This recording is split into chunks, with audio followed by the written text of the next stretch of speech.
ಆತ್ಮೀಯರೇ ನಮಸ್ಕಾರ. ನಾವು ಕಳೆದ ಅವಧಿಯಲ್ಲಿ ಶೈಕ್ಷಣಿಕ ಮನೋವಿಜ್ಞಾನಕ ವಿಷಯಕ್ಕೆ ಸಂಬಂಧಿಸಿದಂತಹ ಬೆಳವಣಿಗೆ ಮತ್ತು ವಿಕಾಸ ಅಧ್ಯಯನದ ಕುರಿತು ಅಭ್ಯಾಸ ಮಾಡ್ತಾ ಇದ್ವಿ.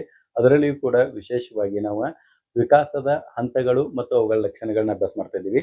ಮೊದಲನೇ ಒಂದು ನಾವು ಆಯ್ಕೊಂಡಂಥದ್ದು ಯಾವುದಂತಂದ್ರೆ ಪೂರ್ವ ಬಾಲ್ಯಾವಸ್ಥೆಯ ವಿಕಾಸದ ಕುರಿತು ಅಭ್ಯಾಸ ಮಾಡ್ತಾ ಇದ್ದೀವಿ.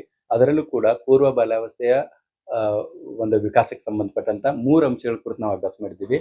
ಒಂದನೇದು ಯಾವ್ದಂದ್ರೆ ಇಲ್ಲಿ ನೋಡ್ರಿ, ನಾನು ನಿಮಗೆ ಬರೆದು ಹೇಳ್ತೇನೆ ನೋಡ್ರಿ. ಫಸ್ಟ್ ನಾವು ಪೂರ್ವ ಬಾಲ್ಯಾವಸ್ಥೆಯ ಕುರಿತು ನಾವು ಅಭ್ಯಾಸ ಮಾಡ್ತಾ ಇದೀವಿ. ಪೂರ್ವ ಬಾಲ್ಯಾವಸ್ಥೆ ಇದ್ರ ಕುರಿತು ಅಭ್ಯಾಸ ಮಾಡ್ತಾ ಇದೀವಿ. ತಮಗೆಲ್ಲ ಗೊತ್ತು, ಪೂರ್ವ ಬಾಲ್ಯಾವಸ್ಥೆಯ ಒಂದು ಅವಧಿ 2 ವರ್ಷದಿಂದ ಹಿಡ್ಕೊಂಡು 6 ವರ್ಷದ ತನಕ ಅದ. ಇಲ್ಲಿ ನಾವು ಇದಕ್ಕೆ ಸಂಬಂಧಪಟ್ಟಂತ ಮೊದಲನೇ ಒಂದು ಅಂಶ ಯಾವ್ದಂದ್ರೆ ದೈಹಿಕ ವಿಕಾಸದ ಕುರಿತು ನಾವು ಅಭ್ಯಾಸ ಮಾಡಿದ್ದೀವಿ. ಆಮೇಲೆ ಬಿ ಜ್ಞಾನಾತ್ಮಕ ವಿಕಾಸ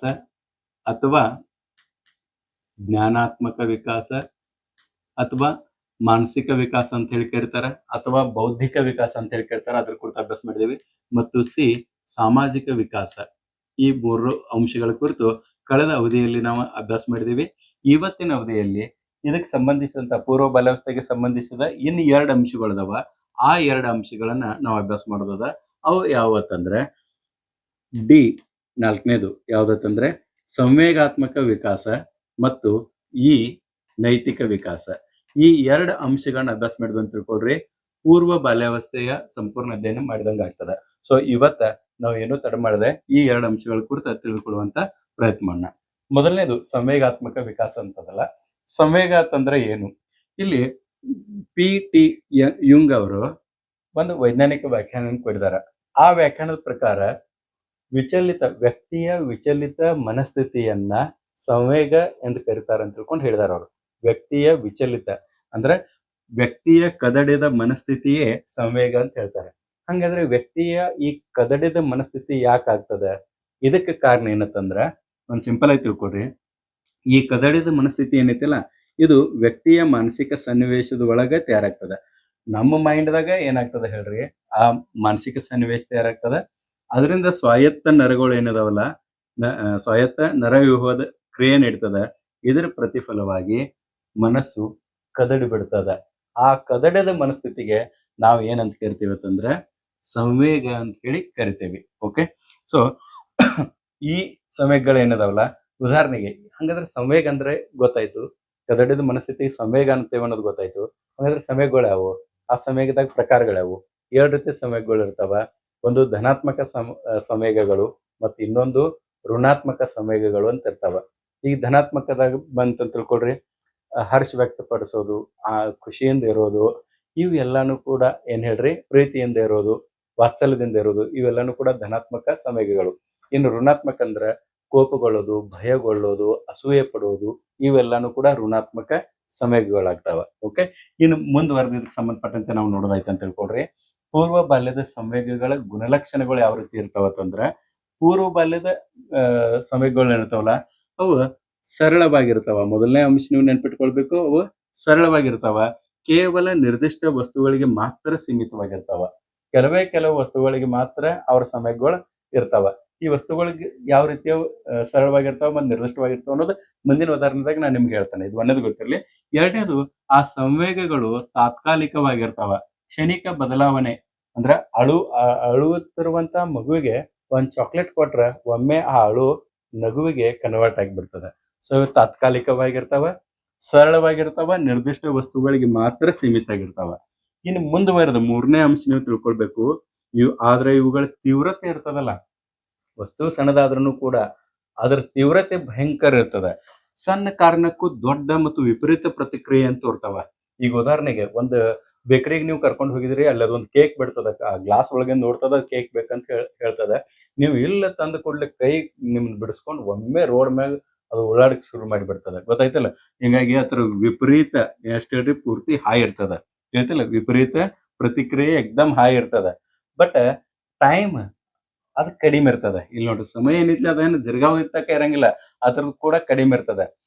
ಆ ಕೇಕ್ ತೆಗೆದು ಅವ್ರ ಕೈಯಾಗ ಕೊಡ್ರಿ, ಹಿಂಗ್ ತೋರ್ಸಿರ ಸಾಕು, ಓಡಾಡ್ತಿರುವಂತ ಮಗ ಹೇಳ್ತದ, ಕಣ್ಣೀರ ಸಂಬಳ ಎಲ್ಲ ಒರೆಸ್ಕೊಂಡು ಅದ ಕೇಕ್ ತಗೊಂಡ್ ತಿನ್ಕೋತ ಹೋಗ್ತದ, ನಕ್ಕೋತ ಹೋಗ್ಬಿಡ್ತದ. ಹೇಳ್ತಿಲ್ಲ, ತೀವ್ರತೆ ಹೆಚ್ಚಾದ್ರೂ ಟೈಮ್ ಸ್ಪ್ಯಾನ್ ಏನೈತಿಲ್ಲ ಅದು ಅದರದ ಕಡಿಮೆ ಇರ್ತದ ಆಯ್ತಾ. ಮಗುವಿನ ಸಂವೇಗ ತೀವ್ರ ಮತ್ತು ತಾತ್ಕಾಲಿಕವಾಗಿರ್ತದೆ.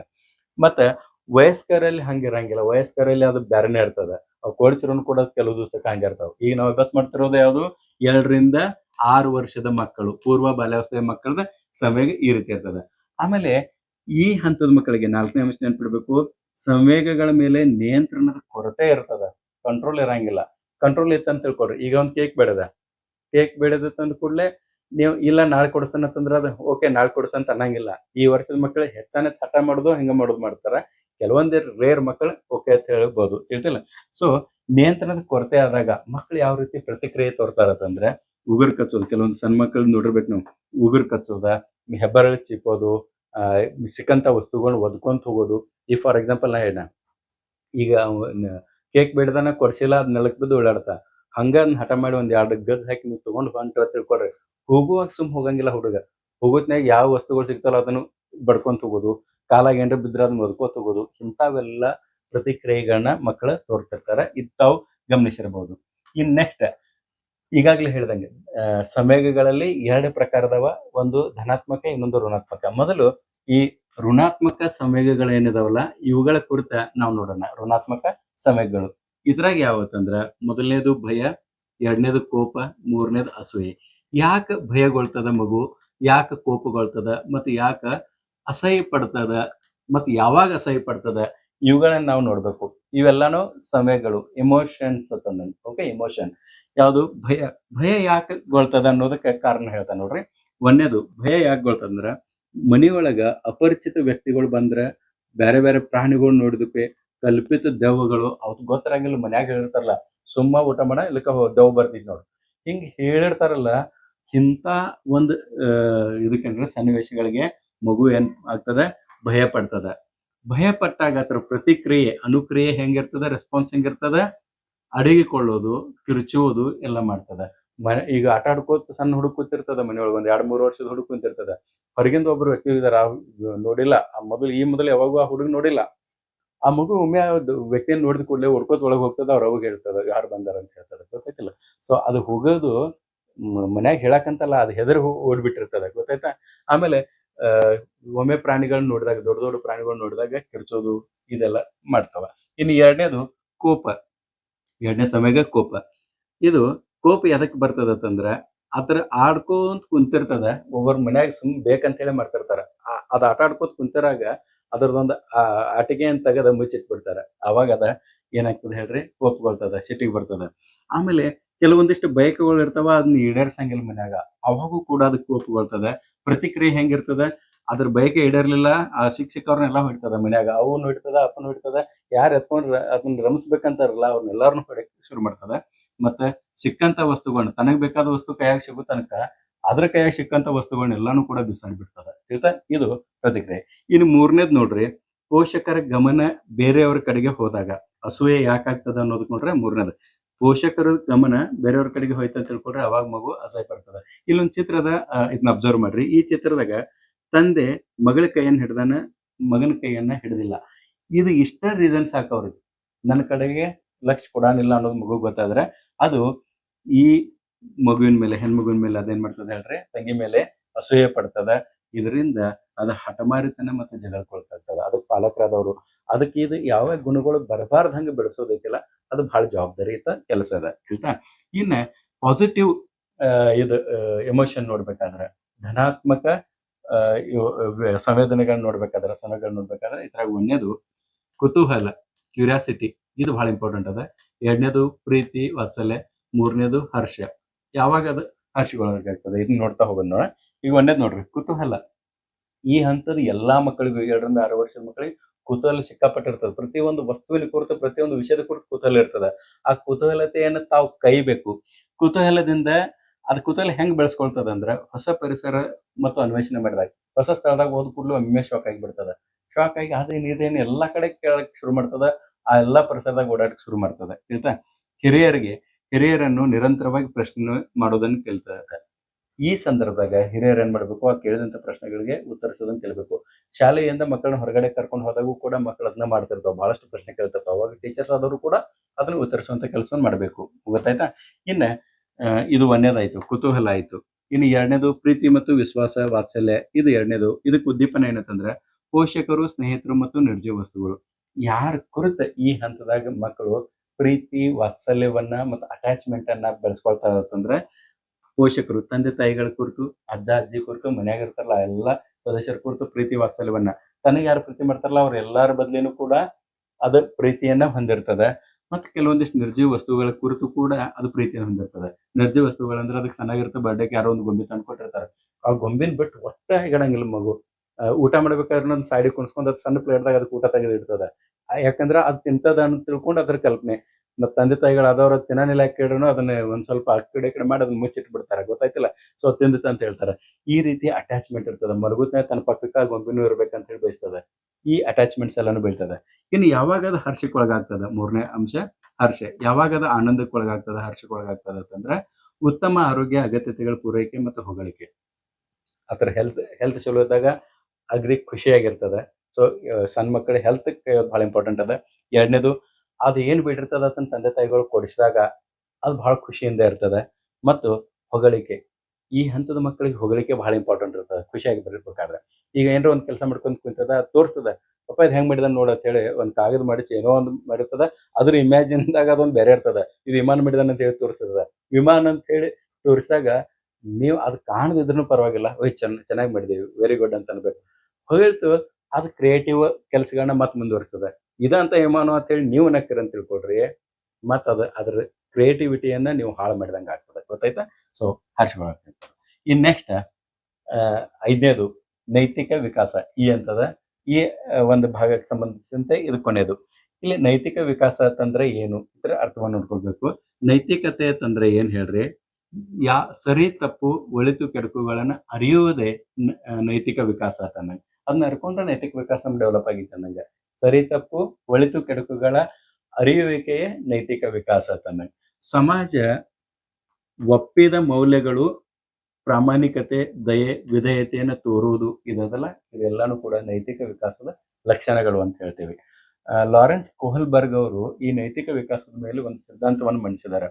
ಆ ಸಿದ್ಧಾಂತದಲ್ಲಿ ಆ ಕೋಹಲ್ಬರ್ಗ್ ಅವರು ಏನ್ ಹೇಳ್ತಾರಂದ್ರೆ, ಮಕ್ಕಳು ಕೇವಲ ಪೋಷಕರನ್ನು ನಕಲು ಮಾಡುವುದಿಲ್ಲ, ಪೋಷಕರಿಂದನೇ ಎಲ್ಲಾನು ಕಲಿತಾರಂತಿಲ್ಲ, ಅಥವಾ ಸ್ನೇಹಿತರಿಂದನೇ ಎಲ್ಲಾನು ಕಲಿತಾರಂತಿಲ್ಲ. ಅದ್ರ ಬದಲಾಗಿ ಅವ್ರು ಏನ್ ಹೇಳ್ತಾರಂದ್ರ, ಸಾಮಾಜಿಕ ಪರಿಸರ ಮತ್ತು ತಮ್ಮದೇ ಆದ ಜ್ಞಾನಾತ್ಮಕ ಅಂತರ್ಕ್ರಿಯೆಯ ಮೂಲಕ ನೈತಿಕ ಮಾನದಂಡಗಳನ್ನು ಸ್ವತಃ ರೂಪಿಸಿಕೊಳ್ಳುತ್ತಾರೆ ಅಂತ ಹೇಳ್ತಾರೆ. ಒಂದು ಮಗು ತನ್ನ ನೈತಿಕ ವಿಕಾಸ ತಾನ ಡೆವಲಪ್ ಮಾಡ್ಕೊಳ್ತದ. ಹಂಗ ಸಾಮಾಜಿಕ ಪರಿಸರದೊಂದಿಗೆ ತನ್ನದೇ ಆದ ಜ್ಞಾನಾತ್ಮಕ ಅಂತರ್ಕ್ರಿಯೆಯ ಮೂಲಕ ನೈತಿಕ ವಿಕಾಸದ ಅಥವಾ ನೈತಿಕ ಮಾನದಂಡಗಳನ್ನ ಅದ ಡೆವಲಪ್ ಮಾಡ್ಕೊಳ್ತದ ಅಂತ ತಿಳ್ಕೊಂಡ ಕೋಹಲ್ಬರ್ಗ್ ಅವರ ಹೇಳಿದಾರೆ ಅವ್ರ ಸಿದ್ಧಾಂತದಾಗ. ಇದು ಮುಂದೆ ಬರ್ತದ ಮತ್ತೆ ಡೀಟೇಲ್ ಆಗಿ, ಅವಾಗ ಕೂಡ ನಾವು ಡಿಸ್ಕಷನ್ ಮಾಡೋಣ.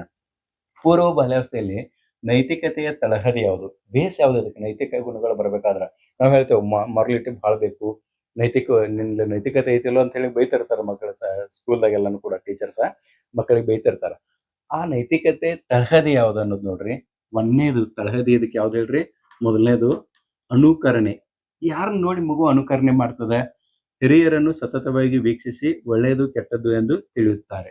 ಮಕ್ಕಳು ಏನ್ ಮಾಡ್ತಾರೆ ಅಂದ್ರೆ, ಮನೆಯೊಳಗೆ ಇದ್ದಾಗ ತಂದೆ ತಾಯಿಗಳು, ಅಜ್ಜ ಅಜ್ಜಿಗಳು ಅವ್ರು ಏನ್ ಮಾಡ್ತಿರ್ತಾರಲ್ಲ, ಮಾತಾಡ್ತಿರ್ತಾರೋ, ಯಾವ ಸರಿ ತಪ್ಪ ಅವ್ರು ಮಾಡ್ತಿರ್ತಾರಲ್ಲ, ಅದನ್ನೇ ನೋಡ್ಕೊಂಡು ಎಕ್ಸಾಕ್ಟ್ಲಿ ಅದ ಅನುಕರಣೆ ಮಾಡ್ತದ. ಸೊ ಇಲ್ಲಿಂದ ಅದೇನಾಗ್ತದ, ಮಗು ಅನುಕರಣೆ, ಮಗುವಿನ ಕಡೆ ಏನಾಗ್ತದ, ಈ ಮಾಡಿದಂತ ಕೆಲಸಗಳನ್ನ ಎರಡನೇ ಹಂತದಾಗ ಅದ ಇದ್ ಮಾಡ್ತದ, ಇಮಿಟೇಷನ್ ಮಾಡ್ತದ, ಅನುಕರಣೆ ಮಾಡ್ತದ. ಅನುಕರಣೆ ಮಾಡಿದ ಕೂಡಲೇ ರಿಸಲ್ಟ್ ಏನ್ ಬಂತು, ರಿಸಲ್ಟ್ ಕ್ರಿಯೆಗಳ ಪರಿಣಾಮಗಳನ್ನು ಆಧರಿಸಿ ಸರಿ ತಪ್ಪು ಅನ್ನೋದನ್ನ ಕಲಿತದ. ಅದು ಮಾಡಿದ್ದು ಸರಿನೋ ಅಥವಾ ತಪ್ಪು ಅನ್ನೋದು ಅದು ಕಲ್ತು ಬಿಡ್ತದ. ಇದಾದ ಕೂಡಲೇ ಇನ್ನು ನಾಲ್ಕನೇ ಹಂತದಾಗ ಏನಾಗ್ತದೆ ಹೇಳ್ರಿ, ಇದು ಮೂರನೇ ಹಂತ ಆಯ್ತು. ನಾಲ್ಕನೇ ಹಂತದಾಗ ಏನಾಗ್ತಂದ್ರೆ, ಸರಿ ತಪ್ಪುಗಳ ಜಜ್ಮೆಂಟ್ ಆಗ್ಬೇಕಲ್ಲ, ನೈತಿಕ ತೀರ್ಮಾನ ಆಗ್ಬೇಕಲ್ಲ, ಮಾರಲ್ ಜಜ್ಮೆಂಟ್ ಅಂತ ಹೇಳ್ಕರ್ತೀವಿ. ಏಕೆ ಮಾಡಬೇಕು ಎಂದು ತಿಳಿಯದೆ ಹೇಗೆ ಮಾಡಬೇಕು ಎಂದು ತಿಳಿಯುತ್ತದೆ. ಹಿಂಗಂದ್ರೆ ಏನ್ರಿ ಅಂತ ಕೇಳವ್ರನ್ನ. ಇದರ ಅರ್ಥ ಏನಂತಂದ್ರೆ, ಈ ಅನುಕರಣೆ ಮಾಡ್ಕೋತ ಅನುಕರಣೆ ಮಾಡೋದನ್ನ ಅಷ್ಟೇ ಕಲಿತದ ಹೊರತ ಯಾಕೆ ಮಾಡಕೇವು ಅನ್ನೋದು ತಿಳಿಯಂಗಿಲ್ಲ. ಫಾರ್ ಎಕ್ಸಾಂಪಲ್ ಒಂದ್ ಸಣ್ಣ ಎಕ್ಸಾಂಪಲ್ ಕೊಡ್ತೇನೆ. ತಂದೆ ತಾಯಿ ಆದವ್ರ ಸಣ್ಣ ಮಗುವನ್ನ ಕರ್ಕೊಂಡ ದೇವಸ್ಥಾನಕ್ಕೆ ಹೋಗ್ತಾರ. 2 ರಿಂದ 6 ವರ್ಷದ ಯಾವುದೇ ವಯಸ್ಸಿನ ಮಗು ಅಂತ ತಿಳ್ಕೊಡ್ರಿ, ದೇವಸ್ಥಾನಕ್ಕೆ ಹೋಗ್ತಾರ. ಅಲ್ಲಿ ಹೋಗಿ ನಮಸ್ಕಾರ ಮಾಡ್ತಾರ, ಅವ್ರ ತಲೆ ಹೆಚ್ಚಿ ನಮಸ್ಕಾರ ಮಾಡ್ರಿ, ಇದು ಕೂಡ ತಲೆ ಹೆಚ್ಚಿ ನಮಸ್ಕಾರ ಮಾಡ್ತದೆ. ಹೊರಗೆ ಬಂದ ಕೂಡಲೇ ಅಲ್ಲಿರುವಂತ ವಿಭೂತಿ ಅಥವಾ ಅಂಗಾರವನ್ನ ಇಟ್ಕೊಂಡ್ರ ಅದು ಕೂಡ ಇಟ್ಕೊಳ್ತದ. ಅದಕ್ಕೇನ್ ಹೇಳಕತ್ತಂಗಿಲ್ಲ, ಅವ್ರು ಹೆಂಗ್ ಮಾಡ್ತಿರ್ತಾರ ಅದ್ ಮಾಡ್ಕೊಂತ ಹೋಗಿರ್ತದ. ಇನ್ ದೇವಸ್ಥಾನ ಸುತ್ತ ಹಾಕ್ಬೇಕಾದ್ರೆ ದೇವಸ್ಥಾನದ ಹಿಂಬದಿಗೆ ಹೋದಾಗ ಗೋಡೆಗೆ ತಲೆ ಹಚ್ಚಿದ ಕೂಡಲೇ ಹೋಗ್ಬಿಡ್ತಂತಂದೆ. ಹಿಂದ್ ಬರುವಂತ ಮಗು ಕೂಡ ತನ್ನ ತಂದೆ ಹಂಗೆ ಆ ಗೋಡೆ ತಲೆ ಹಚ್ಚಿರ್ತದಲ್ಲ, ಇದು ಕೂಡ ತಲೆ ಹಚ್ಚಿ ನಮಸ್ಕಾರ ಮಾಡ್ತದ. ಇಲ್ಲಿ ಆ ತಂದೆ ಯಾಕೆ ಆ ಗೋಡೆಗೆ ತಲೆ ಹಚ್ಚಿ ನಮಸ್ಕಾರ ಮಾಡಿದ ಅನ್ನೋದು ಗೊತ್ತಿರಂಗಿಲ್ಲ. ಗೊತ್ತೈತಲ್ಲ, ಈ ಕ್ರಿಯೆಗಳು ಯಾಕೆ ಅನ್ನೋದು ಗೊತ್ತಿರಂಗಿಲ್ಲ. ಬಟ್ ಹೇಗೆ ಮಾಡಕಲ್ಲ ಹಂಗ ಅನುಕರಣೆ ಮಾಡೋದು ಮಾತ್ರ ಗೊತ್ತಿರ್ತದೆ. ಅದಕ್ಕೆ ನಾವೇನ್ ಕೇಳ್ತೀವಿ, ಏಕೆ ಮಾಡಬೇಕು ಎಂದು ತಿಳಿಯದೆ ಹೇಗೆ ಮಾಡಬೇಕು ಎಂದು ಕಲಿಯುತ್ತದೆ. ಈ ಹಂತದಾಗ ಅಷ್ಟೇ ಇರ್ತದೆ ಕೆಪಾಸಿಟಿ. ನಿಮಗೆ ಗೊತ್ತಿದ್ರೆ ಕಮೆಂಟ್ದಾಗ ಹಾಕಿರಿ. ದೇವಸ್ಥಾನದ ಹಿಂಬದಿ ಒಳಗೆ ಯಾಕೆ ತಲೆ ಹಚ್ಚಿ ನಮಸ್ಕಾರ ಮಾಡ್ತಾರೆ ಅನ್ನೋದು ಕಮೆಂಟ್ ಮೂಲಕ ತಿಳಿಸ್ರಿ. ಓಕೆ, ಸೊ ಈ ರೀತಿ ನೈತಿಕ ತಳಹದಿ ಏನಿದಲ್ಲ ಅದು ಶುರುವಾಗೋದು ಎಲ್ಲಿಂದ ಅಂತಂದ್ರೆ ಮನೆಯಿಂದ ಅಂತಂದಂಗೆ. ಇನ್ ನೆಕ್ಸ್ಟ್ ನೋಡ್ರಿ, ಗಮನ ಸೆಳೆಯುವ ತಂತ್ರವಾಗಿ ಅವಿಧೇಯತೆಯನ್ನು ತೋರಿಸ್ತದೆ. ಇದು ಒಂದು ಲಕ್ಷಣ ಅದ ತಿಳ್ತಾ. ಹೆಂಗ ಗಮನ ಅಂತಂದ್ರ, ಈಗ ಮನೆಯೊಳಗೆ ಅಪ್ಪ ಅಮ್ಮ ಇದಾರ, ಅವ್ರು ಇಬ್ರು ಕೂಡ ಅವ್ರವ್ರ ಕೆಲಸನಾಗ ಬಿಜಿ ಇದಾರ. ಮಗು ಮಾತ್ರ ತಾ ವಸ್ತುಗಳ ಜೊತೆಗೆ ಆಟ ಆಡಕ್ಕದ. ಅವಾಗ ಇಲ್ಲಿ ಒಂದು ಚಿತ್ರ ತೋರಿಸ ನೋಡ್ರಿ. ಈಗಿನ ಪ್ರೆಸೆಂಟ್ ಸಿಚುವೇಶನ್ ಅಗದಿ ಪರ್ಫೆಕ್ಟ್ ಅದ. ತಂದೆ ಆದ ಅವ್ನು ಮೊಬೈಲ್ ನೋಡ್ಕೊತ ಕೂತ, ತಾಯಿ ಅದಕ್ಕೆ ಮೊಬೈಲ್ ನೋಡ್ಕೊಂತ ಕೂತಾಳ. ಹಿಂಗಾಡ್ತಾರ ತಂದೆ ತಾಯಿಗಳಿಗೆ. ಓಕೆ, ಮಗು ಅದ್ ಪಾಪ ಹತ್ರ ಪಾಡಿಗೆ ಅದ ಆಟ ಆಡ್ಕೊಂತದ. ಏನೋ ಒಂದು ಇದು ಮಾಡಿದ. ಈಗ ಫಾರ್ ಎಕ್ಸಾಂಪಲ್ ಮನೆಯೊಳಗ ಇಸ್ಪಿಟ್ ಕಾರ್ಡ್ಸ್ ಇರ್ತಾವ. ಆ ಕಾರ್ಡ್ಸ್ ಅನ್ನು ಜೋಡಿಸಿ ಒಂದು ಬಿಲ್ಡಿಂಗ್ ಟೈಪ್ ಮಾಡಿಬಿಡ್ತದ ಮಗು. ಫುಲ್ ಖುಷಿಯಾಗಿ ಬಿಡ್ತದ. ಯಾಕಂದ್ರೆ ಒಂದೂ ಕಾರ್ಡ್ ಬಿದ್ದಿಲ್ಲ, ಎಲ್ಲಾ ಬೆಸ್ಟ್ ಆಗ್ಯದ. ಆ ಟೈಮ್ದಾಗ ಅದು ಏನ್ ಬಯಸ್ತಿರ್ತದಂದ್ರ, ತನ್ನ ಮನೆಯಾಗಿರೋರು ಅಕ್ಕಪಕ್ಕದಾಗಿರೋರು ಅಂದ್ರೆ ತಂದೆ ತಾಯಿ ಅಣ್ಣ ತಮ್ಮ ಇವ್ರೆಲ್ಲಾರು ನೋಡಿ ಅದನ್ನ ಹೊಗಳಬೇಕು ಅಂತ ಹೇಳಿ ಬಯಸ್ತಿರ್ತದ ಅದ್ರೊಳಗೆ. ಯಾಕಂದ್ರೆ ಅದು ಅದ್ರ ಪಾಡಿಗೆ ಅದೊಂದು ದೊಡ್ಡ ಬಿಲ್ಡಿಂಗ್ ಕಟ್ಟಿದಷ್ಟು ಖುಷಿಯಾಗಿರ್ತದ. ಬಟ್ ಅದ್ರ ಕಡೆಗೆ ಯಾರು ಲಕ್ಷ್ಯ ಕೊಡಾನಿಲ್ಲ, ಅವ್ರವ್ರ ಪಾಡ್ನಾಗಿದಾರ. ಅವಾಗ ಮಗುವಿಂದ ಆಕ್ಷನ್ ಹೆಂಗ ಆಗ್ತದಂದ್ರ, ಅಲ್ಲಿ ಏನ್ ಮನೆಯೊಳಗೆ ವಸ್ತುಗಳು ಇರ್ತಲ್ಲ ಅದನ್ನ ತಗೊಂಡ್ ನೆಲಕ್ಕೆ ಒಗದ್ ಬಿಡ್ತದ. ಒಗದ್ ಕೂಡಲೇ ಇಬ್ರು ಕೂಡ ತಮ್ಮ ಕೆಲಸ ಬಿಟ್ಟು ಇಮಿಡಿಯೇಟ್ ಮಗನ ಕಡೆಗೆ ಲಕ್ಷ್ಯ ಕೊಡ್ತಾರೆ. ಗೊತ್ತಾಯ್ತಾ? ಇದಕ್ಕೆ ಸೈಕಾಲಜಿದಾಗ ದ ಅಟೆನ್ಷನ್ ಟ್ರ್ಯಾಪ್ ಅಂತ ಹೇಳ್ತಿರ್ತಾರೆ. ನಿಮ್ಗೆ ಗೊತ್ತಿರಲಿ, ದ ಅಟೆನ್ಷನ್ ಟ್ರ್ಯಾಪ್ ಅಂತಂದ್ರ ತಮ್ಮ ಕಡೆಗೆ ಗಮನ ಕೊಡಲ್ದಾಗ ಅಲ್ಲಿ ಇರುವಂತ ವಾತಾವರಣ ಕೆಡಿಸ್ಬಿಡ್ದ ಆಟೋಮೆಟಿಕ್ಲಿ ಅವ್ರು ಎಲ್ಲರೂ ಕೂಡ ನಮ್ಮ ಕಡೆಗೆ ಗಮನವನ್ನು ಹರಿಸ್ತಾರ. ಓಕೆ, ಇಲ್ಲಿ ಕಡೆಗನೆಯ ಭಾವನೆ, ಮಗು ಒಳ್ಳೆಯ ವರ್ತನೆ ತೋರಿದ್ರು ಕೂಡ ಗಮನ ಸಿಗದಿಲ್ಲ ಅಂತ ತಿಳ್ಕೊಡ್ರಿ. ಆವಾಗ ಮಗು ತುಂಟತನ ಅಥವಾ ಕೀಟ್ಲೆ ಮಾಡೋದ್ರ ಮೂಲಕ ಅಲ್ಲಿರುವುದು ವಾತಾವರಣ ಕೆಡಿಸ್ತದ. ಮತ್ ತನ್ನಷ್ಟಕ್ಕೆ ತಾಯಿ ಏನ್ ತಿಳ್ಕೊತದ ಗೊತ್ತಾನೆ, ಹಿಂಗ್ ಮಾಡೋದ್ರಿಂದನ 100% ಗಮನ ಸಿಗುತ್ತದ ಅಂತ ತಿಳ್ಕೊಂಡು ಕಲ್ತು ಬಿಡ್ತದ ಅದ್ ಮಗು. ಗೊತ್ತಾಯ್ತಾ? ಸೊ ಇಂಥ ಅವಕಾಶ ಮಾಡ್ದನ ಮಗುವನ್ನು ಬೆಳೆಸೋದೇನೈತ್ಲಿ ಅದು ಬಹಳ ಇಂಪಾರ್ಟೆಂಟ್. ಒಳ್ಳೆಯ ವರ್ತನೆಗಿಂತ ಕೆಟ್ಟ ವರ್ತನೆಯಿಂದ ಹೆಚ್ಚು ಗಮನ ಸಿಗುತ್ತದೆ ಎಂಬುದು ಮಕ್ಕಳ ಮನೋವಿಜ್ಞಾನದ ವಿಪರ್ಯಾಸ. ಚೈಲ್ಡ್ ಸೈಕಾಲಜಿ ಹೆಂಗೈತಿ ಅಂದ್ರೆ, ಒಳ್ಳೆ ಕೆಲಸ ಮಾಡ್ರೆ ಯಾರು ನಮ್ ಕಡೆ ಲಕ್ಷ್ಯ ಕೊಡಂಗಿಲ್ಲ, ಕೆಟ್ಟ ಮಾಡ್ರೆ ನಮ್ ಕಡೆ ಲಕ್ಷ್ಯ ಕೊಡ್ತಾರ ಅನ್ನೋದು ಕಲಿಯುವಂತ ಪ್ರಕ್ರಿಯೆ ಇರ್ತದ ಅವ್ರಲ್ಲಿ. ಅವ್ರದ್ದು ಒಂದ್ ಮನಸ್ಥಿತಿ ಹೆಂಗ ಇರ್ತದ ಆ ರೀತಿ ಕಲಿತಿರ್ತಾವ. ಇನ್ನು ಮುಂದುವರೆದ ಈ ವರ್ತನೆಗಳನ್ನ ಕಂಟ್ರೋಲ್ ಮಾಡೋ ಸಲುವಾಗಿ ಈ ಹಂತದಾಗ ಶಿಸ್ತು ಪಾಲನಾ ವಿಧಾನಗಳನ್ನ ಅನುಸರಿಸ್ತಾರ. ಈ ಶಿಸ್ತು ಪಾಲನಾ ವಿಧಾನಗಳೇನದವಲ್ಲ, ಇವು ಮಕ್ಕಳ ವಿಕಾಸದ ಮೇಲೆ ಬಹಳ ಪರಿಣಾಮ ಬೀಳ್ತಾವ. ಅದು ಕೆಟ್ಟ ಪರಿಣಾಮ ಆಗ್ಬೋದು ಮತ್ತು ಒಳ್ಳೆಯ ಪರಿಣಾಮ ಆಗ್ಬೋದು. ಹಾಗಾದ್ರೆ ಪೋಷಕರ ಶಿಸ್ತು ಇಲ್ಲಿ ನೋಡ್ರಿ, ಪೋಷಕರ ಶಿಸ್ತು ಮಗುವಿನ ವ್ಯಕ್ತಿತ್ವವನ್ನ ಹೇಗೆ ರೂಪಿಸ್ತಾವ ಅನ್ನೋದು ನೋಡೋದಾದ್ರೆ, ಇಲ್ಲಿ 3 ರೀತಿಯ ಶಿಸ್ತುಗಳನ್ನ ತೋರಿಸ್ತಾನೆ. ಡಿಸಿಪ್ಲಿನ್ಸ್ ಅಂತ ಹೇಳಿ ಕರಿತೀವಿ ನಾವು. 3 ರೀತಿಯಾದ ಶಿಸ್ತಿನ ವಿಧಾನ ಇದಾವ, ಡಿಸಿಪ್ಲಿನ್ ಸ್ಟೈಲ್. ಒಂದನೇದಲ್ಲ, ಅದು ನಿರ್ಬಂಧ ರಹಿತ, ಅನ್ರೆಸ್ಟ್ರಿಕ್ಟೆಡ್, ಒಟ್ಟ ಕಂಟ್ರೋಲ್ ಇರಂಗಿಲ್ಲ ಮನ್ಯಾಗ ಮಕ್ಕಳ ಹಂಗ ಬೆಳೆಸಿರ್ತಾರ. ಇದರಿಂದ ಅಂತ ಮಕ್ಕಳು ಏನಾಗ್ತಾವತ್ತಂದ್ರೆ, ಒಟ್ಟ ತಂದೆ ತಾಯಿಗಳ ಮಾತು ಕೇಳಂಗಿಲ್ಲ, ಅಜ್ಜ ಅಜ್ಜಿ ಕೇಳಂಗಿಲ್ಲ, ಮನ್ಯಾಗ ಯಾರ್ದು ಮಾತು ಕೇಳಂಗಿಲ್ಲ, ಅದಕ್ಕೆ ನಿರ್ಬಂಧ ಇರಂಗಿಲ್ಲ, ಏನು ಕಂಡೀಷನ್ ಇರಂಗಿಲ್ಲ. ಹಂಗ ಬೇಕಾ ಬಿಟ್ಟು ಬೆಳೆಸಿರ್ತಾರಲ್ಲ, ಅಂತ ಮಕ್ಕಳು ಸ್ವಾರ್ಥಿಗಳಾಗ್ತಾರೆ. ಇತರರ ಹಕ್ಕನ್ನು ಮಾನ್ಯ ಮಾಡಂಗಿಲ್ಲ. ಬೇರೆದವ್ರು ಬೇರೆ ಮಕ್ಕಳದ್ದು ಏನೂ ಕನ್ಸಿಡರ್ ಮಾಡಂಗಿಲ್ಲ. ನನಗ್ ಬೇಕಂದ್ರೆ ಬೇಕು, ಅದು ಅವಂದು ಆ ಬೇರೆ ಹುಡುಗಂದು ವಸ್ತು ಇರುವಂತ ಕೈಯಾಗಿ ನೋಡಿದ್ರೆ ಅದ್ನಂಗ್ ಬೇಕು, ಬೇಕಂದ್ರೆ ಬೇಕು. ಇಂಥ ಮಕ್ಕಳು ಬೆಳೆಸಿರ್ತಾರ. ಅಂತವೆಲ್ಲ ಸ್ವಾರ್ಥ ಇರ್ತಾವ. ಇತರ ಹಕ್ಕ ಬೇರೆದವ್ರ ಬಂದು ಕಾಳಜಿನ ಪಡಂಗಿಲ್ಲ, ಹಂಗ್ ಬೆಳೆದಿರ್ತಾವ. ಆಯ್ತಾ? ತನ್ನಷ್ಟಕ್ಕೆ ತಾನ ರಾಜ ಅಂತ ಹೇಳಿ ತಿಳ್ಕೊಂಡಿರ್ತಾವ, ಕಿಂಗ್ ಅಂತ ಹೇಳಿ ತಿಳ್ಕೊಂಡಿರ್ತಾವ. ಇಂಥ ಮಕ್ಕಳು ಮುಂದ್ ಹೋಗಿ 6 ವರ್ಷ ತನಕ ಹೆಂಗ್ ಬೆಳ್ತಾವ, 6 ವರ್ಷದ ನಂತರ ಹೊರಗಡೆ ಹೋದ ಕೂಡ್ಲೆ ಅವ್ ಹೆಂಗ್ ಆಗ್ತಾವ ಅಂದ್ರೆ, ಆಕ್ರಮಣ ಪ್ರವೃತ್ತಿ, ಬೇರೆದವ್ರ ಜೊತೆಗೆ ಜಗಳಾಡೋದನ್ನ ಕಲಿತಾವ. ಕಂಟಿನ್ಯೂ ಫೈಟಿಂಗ್ ಅವ್ರದ್ದು. ಓಕೆ, ಮತ್ತ ಇವತ್ತರ ಸಂಬಂಧ ಹೆಂಗಿರ್ತದ ಅಂದ್ರೆ, ಬೇರೆ ಹುಡುಗರ ಜೊತೆಗೆ ಒಟ್ಟ ಸರಿಯಂಗಿಲ್ಲ, ಕಳಪೆ ಸಂಬಂಧ ಇರ್ತದ. ಈ ಕಳಪೆ ಸಂಬಂಧಕ್ಕೆ ಕಾರಣ ಯಾವ್ದು ಹೇಳ್ರಿ? ಈ ಜಗಳಾಡೋದ ಮತ್ತೆ ಕಳಪೆ ಸಂಬಂಧಕ್ಕೆ ಕಾರಣ ಮನೆಯೊಳಗ ನಿರ್ಬಂಧ ರಹಿತ ವಾತಾವರಣ ಇದ್ರೆ ಈ ರೀತಿ ಮಕ್ಕಳಾಗ್ತಾವ. ಓಕೆ, ಮಗುವಿನ ವರ್ತನೆ ಇದಿರ್ತದ. ಮತ್ತ ಸಮವಯಸ್ಕರೊಡನೆ ಅವ್ರ ಸಂಬಂಧ ಯಾವ ರೀತಿ ಇರ್ತದ ಕೊನೆಗದ. ಇನ್ನು ಎರಡನೇದು ಅತಿ ನಿರ್ಬಂಧಿತ. ಇಂಥ ಹುಡುಗರು ನೋಡಿದಾಗ ಕೆಲವೊಂದಿಷ್ಟು ಮನೆಯವ್ರು ನಮ್ಮ ಮಗನ ಹಂಗೆ ಬೆಳೆಸಂಗಿಲ್ಲ, ನಾವು ಸ್ಟ್ರಿಕ್ಟ್ ಬೆಳೆಸೋಣ ಅಂತ ತಿಳ್ಕೊಂಡು ಅತಿ ನಿರ್ಬಂಧಿತ ರಿಸ್ಟ್ರಿಕ್ಟೆಡ್ ವಾತಾವರಣದಾಗ ಬೆಳೆಸ್ತಾರೆ. Full strict. ಅದು ಮನೆ ಕಡಿಮೆ ಜೈಲ್ ಹೆಚ್ಚ ಮಿಲಿಟರಿ ಕ್ಯಾಂಪ್ ಇದ್ದಂಗೆ ಇರ್ತದ, ಅದು ತಿಳಿತಿಲ್ಲ. ಹಂಗಿದ್ದಾಗ ವಾತಾವರಣ ಏನಾಗ್ತಂದ್ರೆ ಆ ಮಕ್ಕಳು ಅವ್ರು ಇನ್ನು ಬಡಿತಾರು ಬೈತಾರು ಅಂತ ತಿಳ್ಕೊಂಡು ಅವ್ರ ಮುಂದೆ ಅಟ್ಟ ಹಿಂಗ್ ಕೈ ಕಟ್ಕೊಂಡು ಹಿಂಗ್ ಗಪ್ ಇರ್ತಾವ. ಅವ್ರು ಹೊರಗೆ ಹೋದ್ರ ಅಂತ ತಿಳ್ಕೊಡ್ರಿ ಅಂತ ಅವ್ರಿಗೆ ಅಟ್ಟ ರೆಸ್ಪೆಕ್ಟ್ ಕೊಡ್ತಾವ, ಹಿರಿಯರಿಗೆ ರೆಸ್ಪೆಕ್ಟ್ ಕೊಡ್ತಾವ. ಯಾವಾಗ ಮನಸ್ಸಲ್ಲಿ ರೆಸ್ಪೆಕ್ಟ್ ಅಲ್ಲ, ಅವ್ರ ಎದುರಿದ್ರೆ ಹಿರಿಯರ ಎದುರಿಗೆ ರೆಸ್ಪೆಕ್ಟ್ ತೋರೋದು, ವಿಧೇಯತೆ ತೋರೋದು. ಅವ್ರು ಇಲ್ಲಾದ್ರ ಅಂತ ತಿಳ್ಕೊಡ್ರಿ ಮತ್ತ ಮೇಲಿನ ಹಂಗ ಇವು ಕೂಡ ಆಕ್ರಮಿಸಿಲ್ಲ, ಬಿಡೋದ ಹೊಡೆಯೋದ ಇದೆಲ್ಲ ಮಾಡ್ತಾವ. ಸೊ ಇಲ್ಲಿ ಪೂರ್ತಿ ಸಡ್ಲ ಬಿಟ್ಟು ಉಪಯೋಗ ಇಲ್ಲ, ಪೂರ್ತಿ ಅದನ್ನ ಕಂಟ್ರೋಲ್ ಮಾಡಿ ಉಪಯೋಗ ಇಲ್ಲ. ಸೊ ಮೂರನೇ ವಾತಾವರಣ ಯಾವ್ದತ್ತಂದ್ರೆ, ಮೂರನೇ ಡಿಸಿಪ್ಲಿನ್ ಯಾವ್ದತ್ತಂದ್ರೆ ಪ್ರಜಾಪ್ರಭುತ್ವವಾದಿ. ಇದು ಡೆಮೋಕ್ರೆಟಿಕ್ ಡಿಸಿಪ್ಲಿನ್ ಅಂತ ಹೇಳಿ ಕರೀತಾರೆ. ಇಲ್ಲಿ ಸ್ವಯಂ ನಿಯಂತ್ರಣ ಮತ್ತು ಹಕ್ಕುಗಳಿಗೆ ಗೌರವ. ಇಲ್ಲಿ ಮಕ್ಕಳನ್ನ ಹೆಂಗ್ ಬೆಳೆಸಿರ್ತಾರಂದ್ರೆ ಆ ಮಗನ ಜೊತೆಗೆ ಸಂಬಂಧ ಬಹಳ ಚಲೋ ಇರ್ತದ, ತಂದೆ ತಾಯಿಗಳದು ಅಜ್ಜ ಅಜ್ಜಿದು ಮಗನ ಮನೆಯ ಸದಸ್ಯರದು ಎಲ್ಲಾರ್ದು ಕೂಡ. ಏನೇ ಕೇಳ್ರನು ಕೇಳೋದ ಹಂಗ ವಾತಾವರಣ ಇದ್ರ ಆ ಮಕ್ಕಳು ಕೂಡ ತಂದೆ ತಾಯಿಗಳದ್ದು ಕೇಳ್ತಾವ. ಯಾವಾಗ ತಮ್ಮ ಮಾತನ್ನ ತಂದೆ ತಾಯಿಗಳು ಕೇಳ್ತಾರಲ್ಲ, ತಂದೆ ತಾಯಿಗಳ ಮಾತನ್ನ ಮಕ್ಕಳು ಕೂಡ ಕೇಳ್ತಾರ. ಆವಾಗ ಸಮಾಜದಲ್ಲಿ ಆ ಮಕ್ಕಳು ಉತ್ತಮ ಸಾಮಾಜಿಕ ಸಂಬಂಧವನ್ನ ಸಾಧಿಸ್ತಾರ, ಎಲ್ಲರ ಜೊತೆಗೆ ಬೆರ್ತ್ಕೊಳ್ತಾರ. ಈ ರೀತಿ ಇದೇನ್ ಹೇಳ್ರಿ, ಶಿಸ್ತು ಪಾಲನಾ ವಿಧಾನಗಳ ಪ್ರಭಾವ ಇರ್ತಾವ. ಇತರ ಮೂರು ಒಂದು ಇವೇನದಲ್ಲ ಶಿಸ್ತು ಪಾಲನಾ ವಿಧಾನಗಳು, ಇದಕ್ಕೆ ಸಂಬಂಧಪಟ್ಟಂತೆ ಯಾವ್ದಾದ್ರು ಒಂದು ಪ್ರಶ್ನೆ ಬರ್ತದೆ. ಇನ್ ನೆಕ್ಸ್ಟ್ ನೋಡ್ರಿ, ಇನ್ನು ಅವೆಲ್ಲ ಅಂತ ಚಟುವಟಿಕೆಗಳು ಮಾಡ್ಕವಂತ ತಿಳ್ಕೊಂಡ ದೈಹಿಕ ಶಿಕ್ಷೆ, ಅವ್ರಿಗೆ ಶಿಕ್ಷೆ ಕೊಡೋದೈತೆ ಅಂತ ತಿಳ್ಕೊಡ್ರಿ. ಈ ದೈಹಿಕ ಶಿಕ್ಷೆ ದುಷ್ಪರಿಣಾಮಗಳು ಏನದಾವ ಅನ್ನೋದು ನೋಡ್ಕೊಡ್ರಿ, ಕ್ವಶನ್ ಅರೈಸ್ ಆಗ್ಬೋದು. ಒಂದೇದು ದೈಹಿಕ, ನೀವು ಏನಾರ ಒಂದು ಇದು ಕೊಟ್ರೆ ತಿಳ್ಕೊಡ್ರಿ, ಬಡಿಯೋದ ಹೊಡೆಯೋದೆಲ್ಲ ಮಾಡ್ರ ತಿಳ್ಕೊಡ್ರಿ. ಅವಾಗ ಮಕ್ಕಳು ಅಸಂತೋಷ ಮತ್ತು ಹಠಮಾರಿತನವನ್ನು ಬೆಳೆಸ್ಕೊಳ್ತಾರೆ. ಒಂದೇದು ಅಸಂತೋಷ ಅಂದ್ರೆ ಅವ್ರಂತೂ ಖುಷಿ ಆಗಂಗಿಲ್ಲ, ಯಾರು ಬಡದನ್ಕ ಅಸಂತೋಷ ಆಗ್ತಾರೆ.